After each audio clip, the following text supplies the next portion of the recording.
BJP दोलो आफादगिरि हाग्रामा महिलारिया RSSनि दैदेनगिरिखौ लोगो हमनाय खौराङा सोराङाव फैनाय लोगो लोगो दासान्दि BTR नि राजखान्थियाव दुंहाव थासारि। बे समाव हाग्रामा महिलारिखौ लानानै सासेनि उनाव गुबुन सासे राजखान्थिगिरिनि गोख्रों बिबुंथि। बेनि गेजेरावनो BTR सरकारनि मावफुं सोद्रोमा रेवरेवा नार्जिहारियाबो खुगा बेखेवदों। मैयासो निउस नुदों आङो। सिङाव मा जादों बेखौ बारा बुंस'नो हालिया। बिथाङा बुंदों हाग्रामा महिलारिया BJPआव फैयोब्लाबो BTR नि सिफ जाया।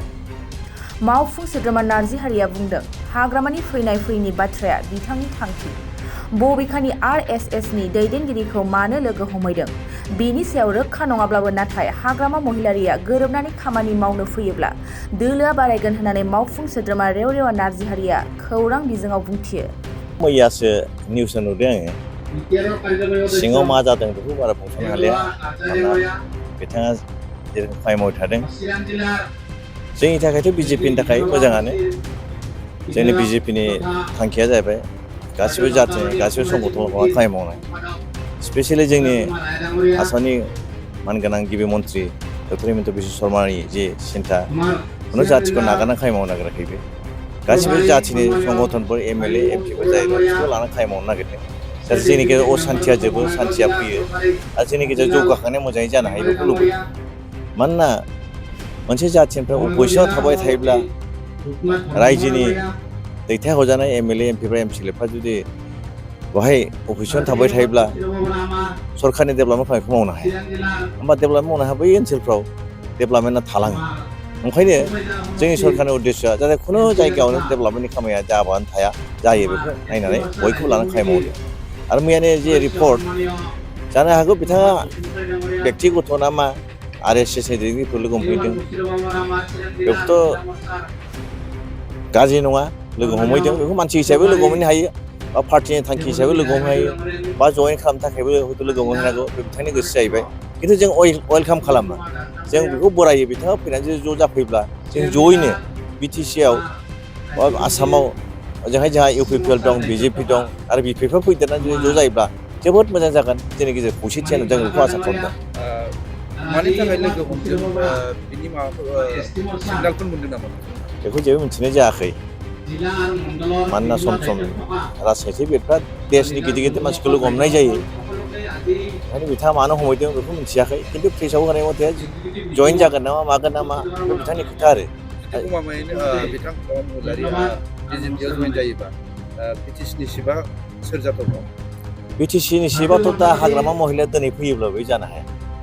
मानोना सिस्टेम दं। जोंनि आसाम गभर्नमेन्टआ भारत सरकाराबो जेनेबा प्रमद बर'खौ नागारनानै BTCआव हाग्रामाखौ दिनै दानो सिफ खालामा। मानोना दाख्लैसो बोसोरनैनि आगोल बा बोसोरनैयानो जायाखै जोंनि गेजेराव प्रमद बर' आरो बिथांनि गासै इन्डिपेन्डेन्ट दैदेनगिरिफ्रा जे रोखोम भायलेन्सखौ नागारनानै हाथियारखौ उथायनानै जे सान्थि लाबोबाय बे सान्थि लाबोनाय मानसिखौ नागारनानै दिनैहाय आगोलाव जेनेबा हाग्रामा महिला 15 बोसोर 17 बोसोर बिदि सालायफैनाय बेखौ हथात लाबोनानै सिफ बानायफैनायखौ जोबोद गाज्रि जायो आरो। जोंनिखौ असान्थि जाफिनगोन। दिनै जुदि हाग्रामा महिलाखौ जुदि सिफ खालामफैब्ला बै NDFP बै UPPL बा गुबुन गुबुन मानसिफ्रा रागा जोंफिनगोन रिभल्ट खालामगोन आरो जोंनिखौ असान्थियाव फैफिनगोन होनबा। ओंखायनो आंनि नुनायाव बिथांखौबो लागोन बिथांखौ लानानै खामानि मावगोन बे उननि बाथ्रा उननि इलेक्सनाव मा जायो बे उननि खोथा। उननि इलेक्सनाव जुदि UPPLआ देरहायोब्ला हयथ' बिजों जागोन बा BPFआ देरहायोब्ला बिजों जागोन आरो मोनथामखौ लानानै हयथ' मोनसे क'आलिसन गभर्नमेन्ट BTCआव जानो हागौ। बै समाव सिफआ सोर जायो सिफ जाया बैनि खोथा। खिन्थु दिनै एबार जुदि हाग्रामा महिलारिया जुदि BJPआव हाब्लाबो बिथांखौ हयथ' निस्सय आंनि साननायाव बे सिफ जानो हयथ' बेखौ होथ'नाय नङा आं बेखौ सानदों आरो। चिरां दुवाराव फैबाय थानाय समाव जाति फोजोबनायनि नोंथांमोना सिन्था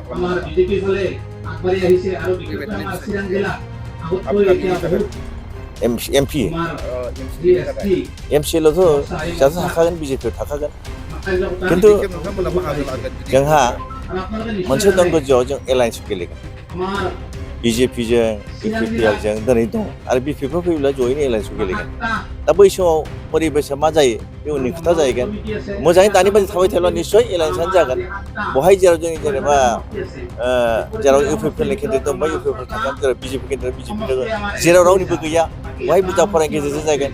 आरो जुदि जुदि मोनसे जायगायाव जेनेबा चिरां बादियाव गुबुन जायगायाव जुदि माने बेहाय गेलेनांगौल' हयथ' फ्रेन्डलिबो जानो हागौ जुदि गोरोबलायनो हाब्ला सोरबा केन्डिडेट लुबैलायोबा जोंहा चिरां बादियाव रन्जित बसुमतारीखौ नागारनो हाया जोंनिफ्राय जुदि लुबैब्ला फ्रेन्डलिबो जानो हागौ आरो दा बे असम्भब नङा बे उननि खोथासो दिनै बेखौ प्रेडिक्ट खालामनो हाया आरो